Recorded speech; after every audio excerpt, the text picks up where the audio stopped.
KPBS On Demand is supported by UC San Diego's Art Power, presenting cellist Joshua Roman, performing from his album Immunity, alongside music by J.S. Bach and more, Sunday, June 22nd at UC San Diego's Epstein Family Amphitheater. Reserve your tickets at artpower.ucsd.edu.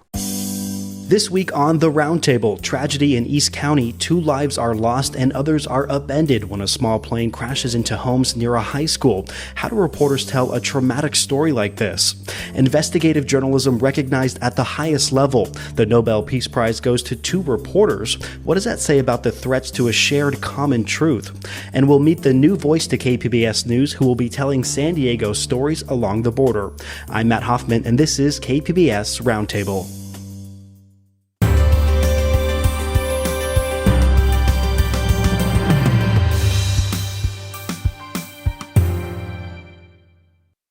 KPBS On Demand is supported by UC San Diego's Art Power, presenting cellist Joshua Roman, performing from his album Immunity, alongside music by J.S. Bach and more, Sunday, June 22nd at UC San Diego's Epstein Family Amphitheater. Reserve your tickets at artpower.ucsd.edu. Low altitude alert. Climb immediately. Climb the airplane. Maintain 5,000. Expedite climb. Climb the airplane, please. Oh my God, a plane crashed into this UPS truck and into this house right by our neighborhood. Oh my God, I saw the plane coming down.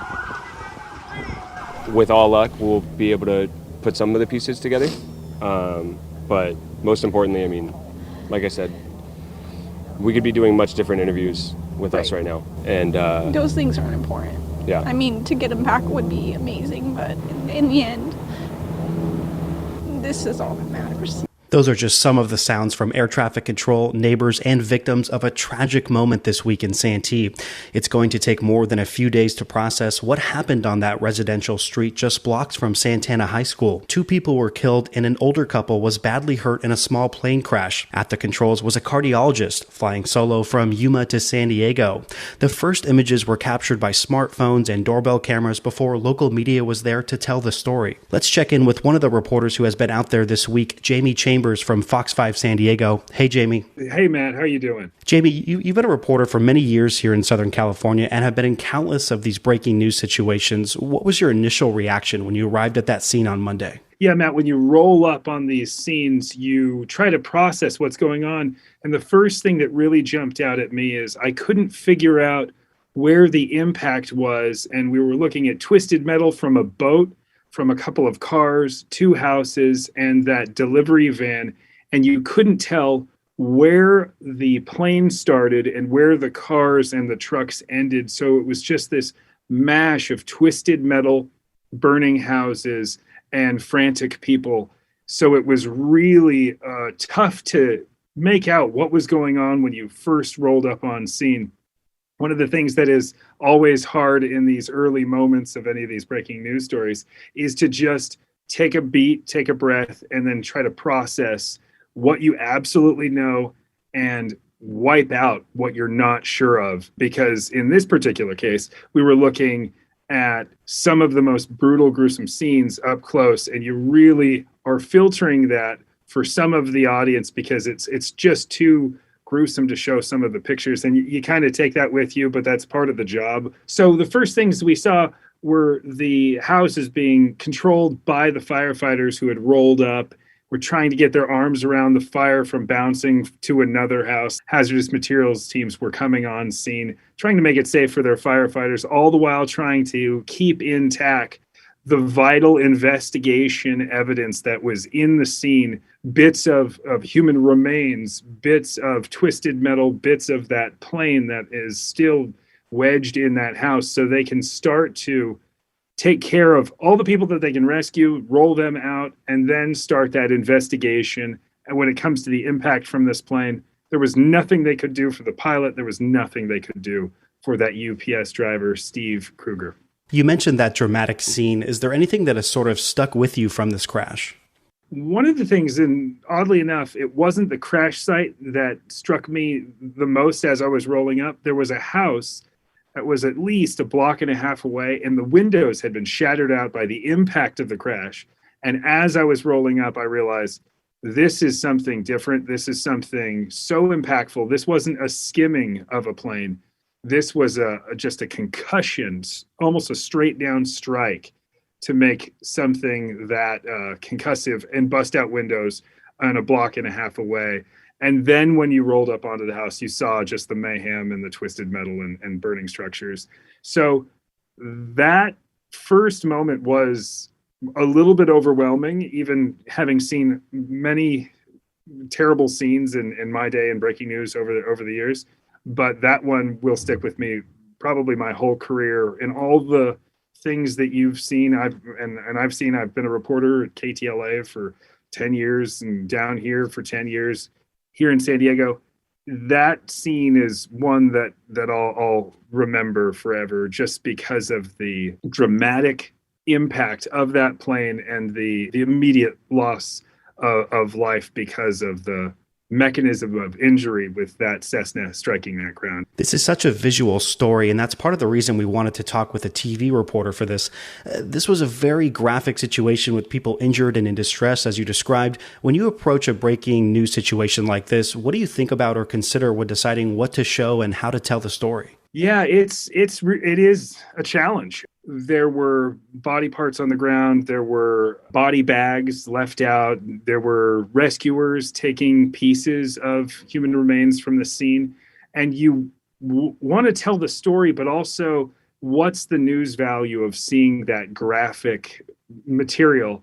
So the story is critical, but maybe not see that graphic material. We're also trying to be sensitive to family members that have lost a loved one or someone that is still searching for that loved one. So we really try to be sensitive to those people who have just lost someone. I mean, we imagine ourselves having lost someone in that sense. And how would you want that scene to be shown to that family who, by the way, is most likely watching because they know the people that live in that area, are desperate for information from that area. So it weighs on you, and it is a heavy burden, and it's a responsibility to make sure that you do it in the most factual and also a sensitive way when you're moving that information out.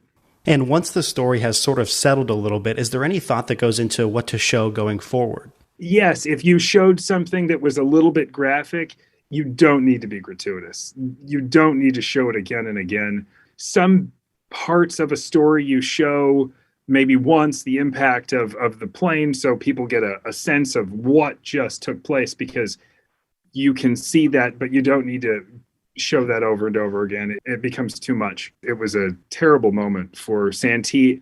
All the while, the stuff that I loved showing, the stuff that I think was important for people to see, and it really brings the community together, the barefoot rescuers that came and smashed out a window and rescued the couple.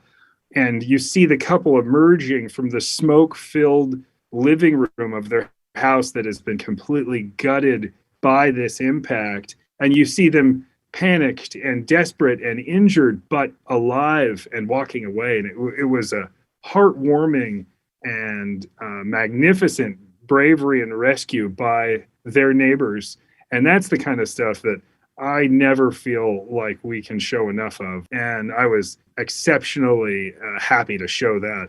I think that whole community will remember this. They will never forget where they were on that day, about 12:15, when that Cessna careened into their community. And for those few brave neighbors that were able to rescue those two people out of that literal burning building. And remember, they're not wearing fire gear. They're not wearing respirators. They're not wearing shoes. And they still risked their lives. They put themselves in harm's way to rescue their neighbors. And that's what I hope the community remembers forever as well. Definitely some heroic acts out there. What do we know about the pilot involved here? Has anything come out yet on what troubles some have speculated that he might have been having during this flight? There's been speculation as to what some of the troubles were. Having spoken to experts that are pilots in the area that know the area really well, there was a low ceiling, low cloud cover, and people are known to get a little bit disoriented in that area. For people that I've known that have grown up in Santee, that particular neighborhood is elevated and it's sort of an outlier. So the cardiologist was, from all the reports that I've spoken to, was an excellent pilot, knew what he was doing, flew constantly that same route. But we really won't know what took place until the NTSB goes through the investigation. And we know that the NTSB has said it can take up to 24 months to do a full investigation in some of these fatal crashes. And Santee Mayor John Minto is bringing up the issue of flight paths. And this isn't the first deadly incident involving planes in and out of Montgomery Gibbs Executive Airport up in Kearney Mesa. Do you anticipate this issue will get a closer look? When it comes to small aircrafts, and you've been in the news quite a while too, Matt, you understand that there are crashes from time to time. They're relatively rare, but in some cases, they certainly catch everyone's attention. We had a plane crash just the other day on the 5 freeway. Luckily, no one was hurt. There were a couple of cars that were crashed. There was another plane hard landing on the 5 freeway in Carlsbad, maybe a year prior to that. So these types of accidents are not unheard of. They're outliers. But anytime you have a couple of small airports, there's always going to be some risk of a plane landing in that area. You caught up with the brother of the UPS driver who was killed in that tragic accident simply because he was in the wrong place at the wrong time. Steve Kruger was close to retirement. And what have you learned about him and how he ended up in that fatal situation on Monday? Yes, Steve was a wonderfully beloved brother. Jeff was heartbroken about all of that, but Steve was essentially doing his normal route, heading to Santee, just wrapping up the packages that he had to deliver. Apparently, he was just a month away from retirement. He had a long career from workers that he knew, workers that I spoke with that were at the UPS transit hub in Kearney Mesa. They said that he'd worked there for 30 years plus. He was just retiring, and they just had nothing but warm, loving memories of Steve, a real adventurous guy, a barefoot water skier, sort of a wild guy that was a true company man, would wear the uniform even when he was on vacation to take fun pictures in different areas. But it's a heartbreaking moment. And from the neighbors that knew Steve on his specific route in Santee, he was a fixture in the community. And they would wave and they would talk, and they had built a really lovely relationship with Steve, especially during the pandemic, because he was bringing so many products to the area, so many critical products that they might not be able to get at the shelves on the stores.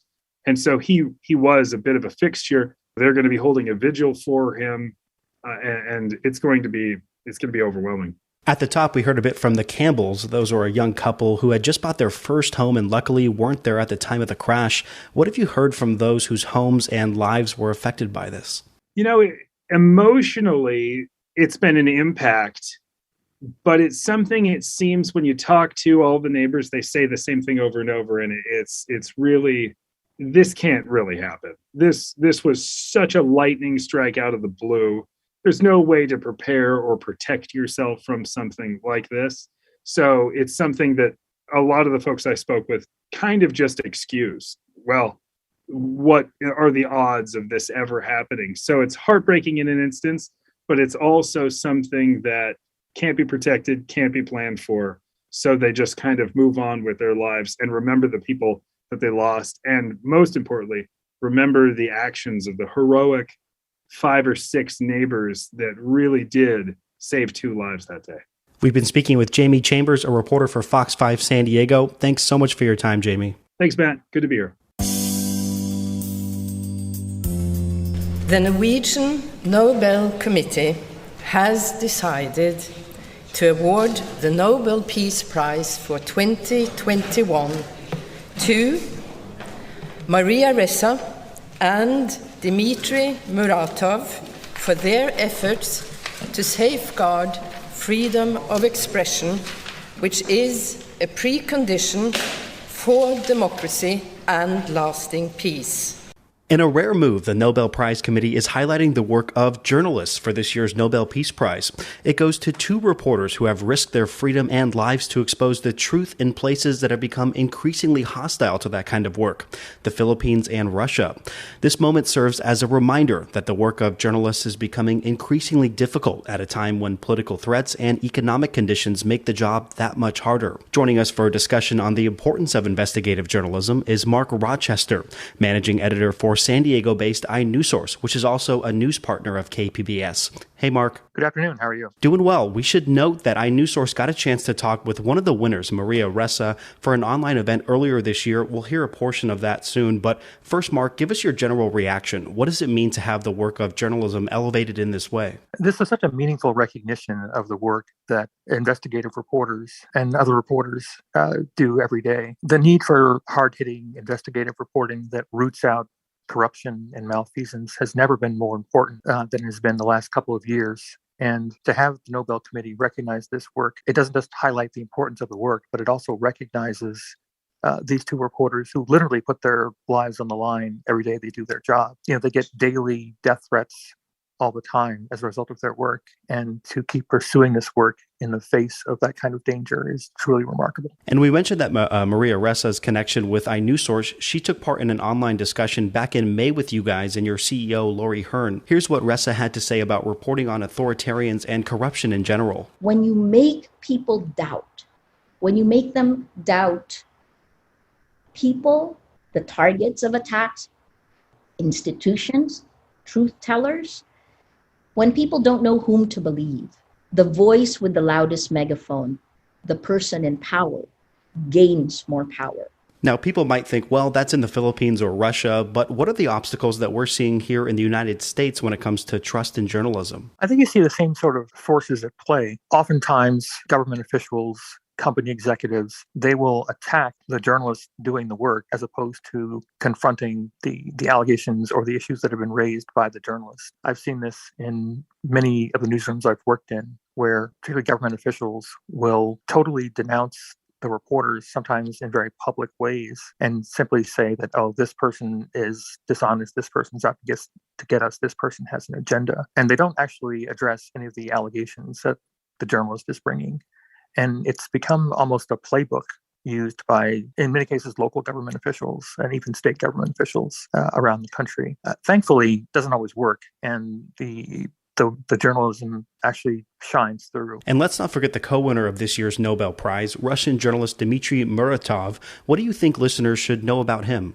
Clearly a shining example of a journalist who is fearless in his pursuit of corruption. I thought it was remarkable that when he was notified about winning the award, he basically said, this award should really go to the 6 journalists who've been killed since we started this organization in the 90s. And he's been even more vigorous in his challenge to the Russian government that his newsroom is going to pursue this work no matter how many threats we face. That's a remarkable commitment to exposing the truth. And we know that investigative reporting is often where some of these big stories start. What should readers, listeners, and viewers know about the level of work and detail that goes into a story before it's finished and published? Well, at iNewsSource and in many other newsrooms, we are very committed to both transparency and accuracy in our reporting. And so we go to great lengths to vet our own work before it's published. We go through several rounds of editing and then a fact-checking process, which is very similar to what magazines do, where the reporter sits down with an editor and we go through the story word by word, line by line, and the reporter must prove to the editor that everything we're saying in the story is true. And so we literally stop at a word. The editor asks, well, how do we know that this is true? What is your evidence for stating this fact? And so when you do that in a consistent, comprehensive manner, you have a great deal of confidence that your work is both accurate and fair. And it really separates us from the other kinds of journalism and other kinds of information that's out there. That's why we promote right on our website. You can trust our work for these reasons. Here are the steps we've gone through to make sure the story is accurate and fair. You can follow iNewsSource's work at inewssource.org. I've been speaking with managing editor Mark Rochester. Thanks, Mark. Thank you very much for your time. KPBS On Demand is supported by UC San Diego's Art Power, presenting cellist Joshua Roman, performing from his album Immunity, alongside music by J.S. Bach and more. Sunday, June 22nd at UC San Diego's Epstein Family Amphitheater. Reserve your tickets at artpower.ucsd.edu. Before we go, we want to check in with a brand new voice here at KPBS News. In recent years, Gustavo Solis has reported for the San Diego Union Tribune and Voice of San Diego. Now he's covering the border and all the stories that come with it for KPBS and you listeners. He's here to talk about this week's big story, the end of most COVID travel restrictions, and the stories he hopes to tell going forward. Welcome, Gustavo. Hey, thank you, Matt. So first off, let's start with the story we've been following this week about the cross-border travel restrictions. Some long-awaited news there for many, Gustavo. What's happening and when are things expected to ease up? Yeah, well, that's the news of the week. I think news of the month for a lot of people. Right? It's been 18 months since the pandemic almost started that people, non-essential travelers, as they're called, have not been able to cross from Tijuana up north to San Diego. And starting November, some of them will, which is just a huge deal, right? The way DHS is handling these new rules is in two phases. So phase one begins in November.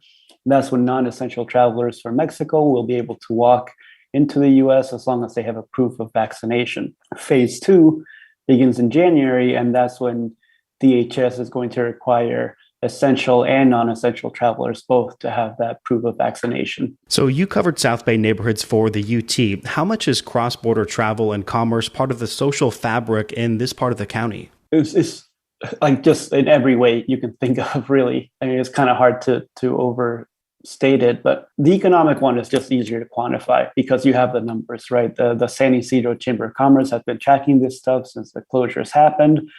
I think last time I checked, they marked about $600 million in lost sales between March of this year and March of last year. 200 businesses closed, almost 2,000 jobs lost, right? Those are kind of hard numbers that we can see and think about and understand, but there are so many more parts of the social fabric that deal with being in a bicultural, binational region. Just looking at politics, right? Jaime Bonilla is the outgoing governor of Baja California. He used to live in Chula Vista, and he served in the Otay Water Board.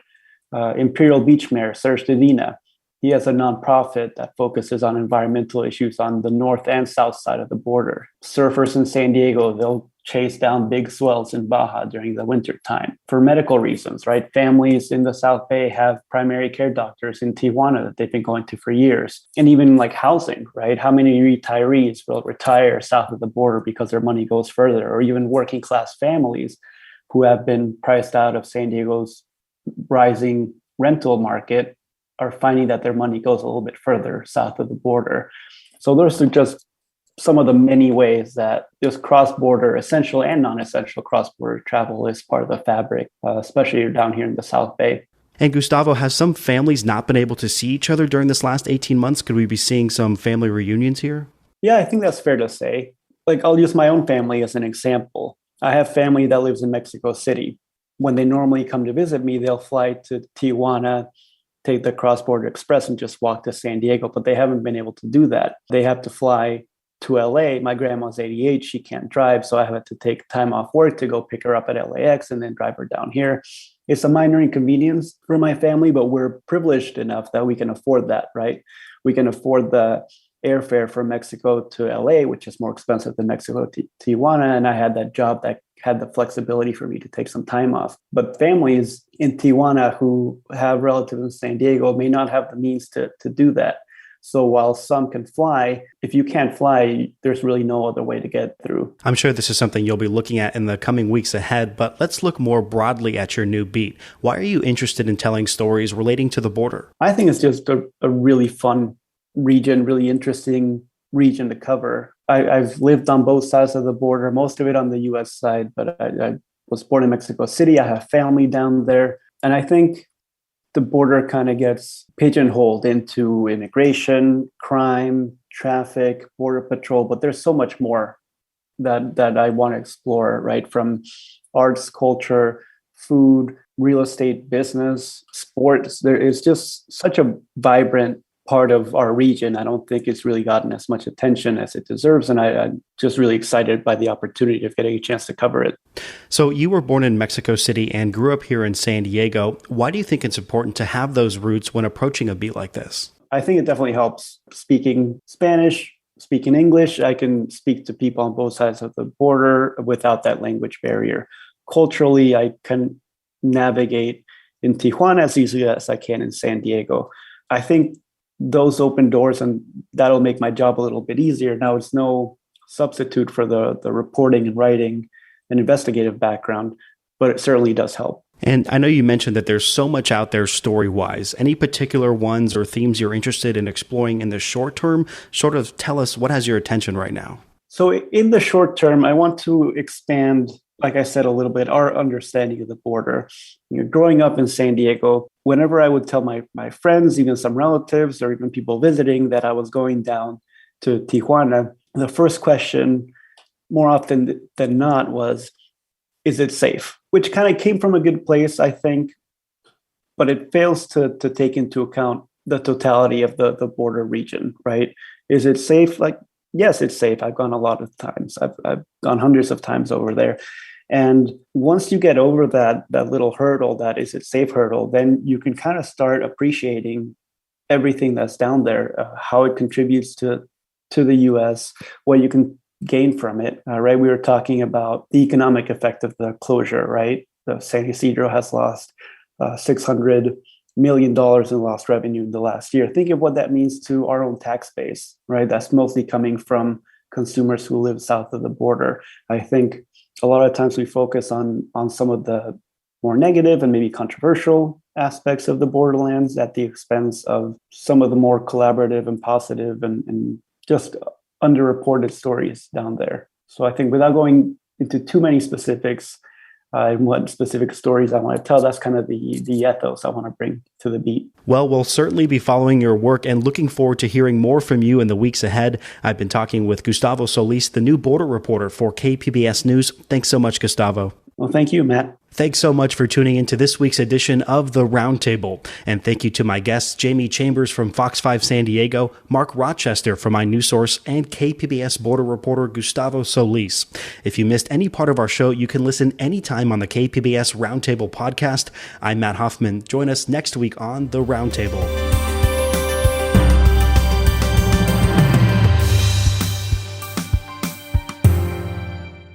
KPBS On Demand is supported by UC San Diego's Art Power, presenting cellist Joshua Roman, performing from his album Immunity, alongside music by J.S. Bach and more. Sunday, June 22nd at UC San Diego's Epstein Family Amphitheater. Reserve your tickets at artpower.ucsd.edu.